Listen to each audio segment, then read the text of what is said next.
अजित पवार यांच्या निधनाने महाराष्ट्र हादरला. जयंत पाटील यांची भावनिक आठवण.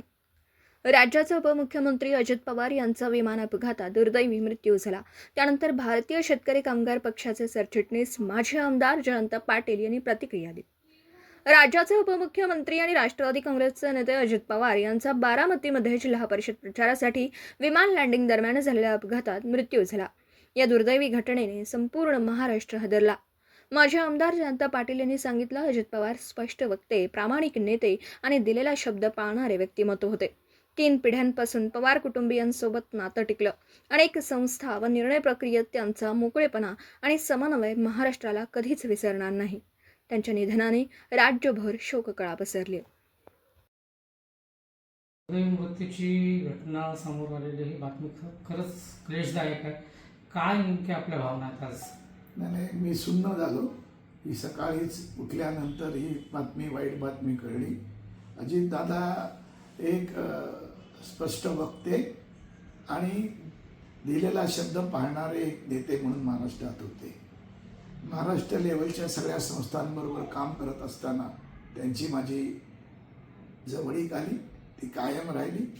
विधिमंडळामध्ये पण त्यांनी दिलेलं काम आणि अभ्यास किंवा त्याचं वाचन केल्याशिवाय कुठलंही उत्तर न देणारी त्यांची असलेली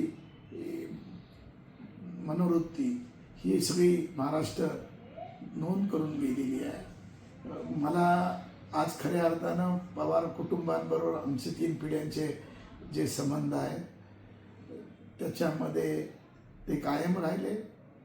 मतभेद जरूर झाले, परंतु व्यक्तिगत संबंध कधीही या कुटुंबियांनी आमच्याबरोबर सोडले नाही. आणि विशेषतः अजितदादांबरोबर अनेक MSC बँक असो, मार्केटिंग फेडरेशन असो, विविध संस्थांमध्ये काम करताना निर्णय प्रक्रियेमध्ये मला घेण्याची त्यांची जी नेहमी हातोटी होती आणि ती सगळ्यात वाखाणण्याजोगी होती. मला वाटतं की मी आत्ताच पवारसाहेबांच्या निवासस्थानी फोन लावला. साहेब मुंबईहून आता निघतील असं मला वाटतं. परंतु आज महाराष्ट्रामध्ये खरी गरज असताना आणि आता पवारसाहेबांच्या जी जवळीक होती, गेल्या महिन्यामध्ये आम्ही तिघही एकत्र दुसऱ्या कामासाठी एकत्र बसलो होतो. जो 2-3 तास गप्पा मारत आम्ही राहिलो, ती आठवण मला सतत येते. आणि अजितदादांचा जो मोकळेपणा आहे हा महाराष्ट्र कधीच विसरणार नाही आहे. आणि आज मी जास्त बोलण्याच्या मनस्थितीने मध्ये नाही आहे, परंतु मी आता बारामतीकडे निघालेलो आहे. पण माझ्या अनेक सहकाऱ्यांचे त्यांचे संबंध होते.